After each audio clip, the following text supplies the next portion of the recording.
સુરત સહિત સમગ્ર રાજ્યમાં વ્યાજખોરો સામે પોલીસ દ્વારા ડ્રાઈવ હાથ ધરવામાં આવી છે ત્યારે સચિન જીઆરડીસી પોલીસનો નવતર પ્રયાસ હાથ ધરવામાં આવ્યો છે। વ્યાજખોરોના વિરુદ્ધ સતર્ક અભિયાન હાથ ધરાયું છે। શ્રમિક પરિવારો વ્યાજખોરોના ચુંગાલમાં ફસાવાની ફરિયાદ ઉઠી રહી છે ત્યારે સચિન જીઆરડીસી પોલીસ સ્ટેશન વિસ્તારમાં સાયકલ પર બેનર પોસ્ટર લગાડી લોકોને જાગૃત કરવામાં આવી રહ્યા છે। ભોગ બનનારાઓ ઝોન 6ના વિસ્તારના પોલીસ સ્ટેશનમાં અરજી અને ફરિયાદો કરી શકશે। સાથે જરૂરિયાતમંદ વ્યાજે નાણાં લેવા હોય તો સરકારી સંસ્થા પાસેથી લેવા તેવી માહિતી આપવામાં આવી રહી છે। લોકોને જાગૃત કરવા પ્રયાસ કરાઈ રહ્યા છે।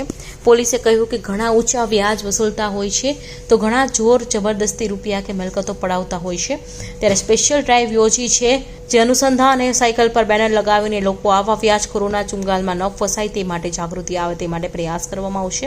કોઈ ફસાયું હોય તો અરજી આપે તેવી પણ જાગૃતિ ફેલાવી રહી છે। બેનરમાં અલગ અલગ લખાણથી જાગૃતિ આવે તેવા પ્રયાસો સાથે લોક દરબારનું પણ આયોજન કરવામાં આવશે। ત્યાં ભોગ બનેલા લોકો ન્યાયની સાથે માહિતી પણ મેળવી શકશે। લોક દરબાર યોજાશે। પોલીસ સ્ટેશનમાં અરજી આપનારી ફરિયાદી પર તાત્કાલિક કામ કરવામાં આવશે જેથી ઝડપથી આવા વ્યાજખોરો આતંકમાંથી મુક્તિ મળી શકે તેમ છે। લોકોને ઓછા વ્યાજે લોન કે સરાફી દરમાં ક્યાંથી મળી શકશે તેવી વિગતો પણ લોક દરબારમાં શેર કરવાની સાથે સાથે તેમના પણ ઉપસ્થિત રાખવામાં આવશે તેમ વધુમાં જણાવવામાં આવ્યું હતું। જરૂરિયાતમંદ નાગરિકો એમની જરૂરિયાતને પહોંચી વળવા માટે કેટલીક વખત વ્યાજે નાણાં લેતા હોય છે। આ જરૂરિયાતમંદો કેટલીક વખતે નાણાં લેતા વખતે અમુક જે વ્યાજખોર હોય છે કે જે ગેરકાયદેસર વ્યાજની પ્રવૃત્તિ સાથે સંકળાયેલા હોય છે કે જેઓ રજિસ્ટ્રેશન વગરના અને અમુક ઊંચા દરે વ્યાજ વસૂલતા હોય છે અને બળજબરીથી અમુક મિલકત અથવા તો વ્યાજ અને મુદ્દલ કઢાવતા હોય છે। તો એમના વિરુદ્ધમાં કાયદેસર કાર્યવાહી કરવા માટે સરકારશ્રી તરફથી અવારનવાર પોલીસ વિભાગને જરૂરી સૂચનાઓ આપવામાં આવતી હોય છે।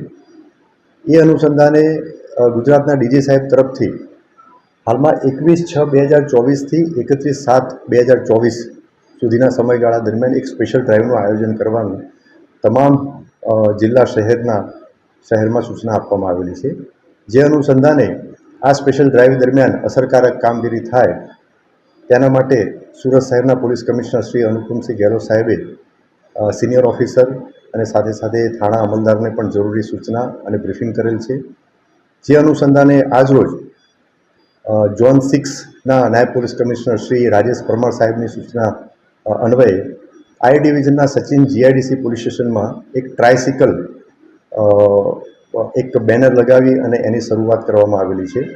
આ ટ્રાયસિકલ ઝોન 6 વિસ્તારમાં અલગ અલગ વિસ્તારમાં ફરશે અને લોકોમાં એક જાગૃતિ આવે એટલે કે એ જાગૃતિ એ અનુસંધાને લોકો જે આ ગેરકાયદેસર વ્યાજખોરોના આતંકના ભોગ બનેલા હોય એ સામે આવી અને પોલીસ સ્ટેશનમાં જે તે અરજી અથવા તો ફરિયાદ આપે અને એની સાથે સાથે જો એમને વ્યાજે નાણાં લેવા હોય તો એવી સરકાર માન્ય સંસ્થાઓ પાસેથી જ જે વ્યાજે નાણાં લે એ બાબતમાં પણ જાગૃતિ લેવા માટે આ જે ટ્રાયસિકલ જે છે એમાં જે બેનર લગાવવામાં આવેલું છે એમાં એ લખાણો લખવામાં આવેલા છે। લોકોમાં જાગૃતિ આવે એના માટે થોડા જ ટૂંક સમયમાં જ એક ઝોન 6માં એક લોક દરબારનું આયોજન પણ કરવામાં આવનાર છે।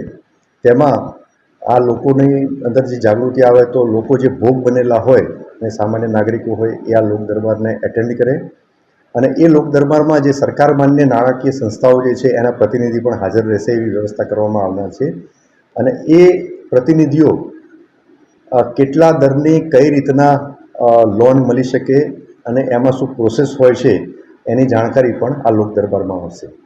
તો આ બાબતે આ જે આપણા માધ્યમથી હું ફરીથી આહવાન કરું છું કે કોઈ પણ ગેરકાયદેસર વ્યાજની પ્રવૃત્તિમાં સંકળાયેલ વ્યાજખોરો વિરુદ્ધમાં કોઈ પણ અરજી કે ફરિયાદ હોય તો એ સંબંધિત પોલીસ સ્ટેશનમાં જઈ અને એમની ફરિયાદ કે અરજી આપી શકે છે। પોલીસ આ બાબતે ખૂબ જ કડક કાર્યવાહી અને તાત્કાલિક પગલાં લેશે એ બાબતે લોકોને આહવાન કરું છું।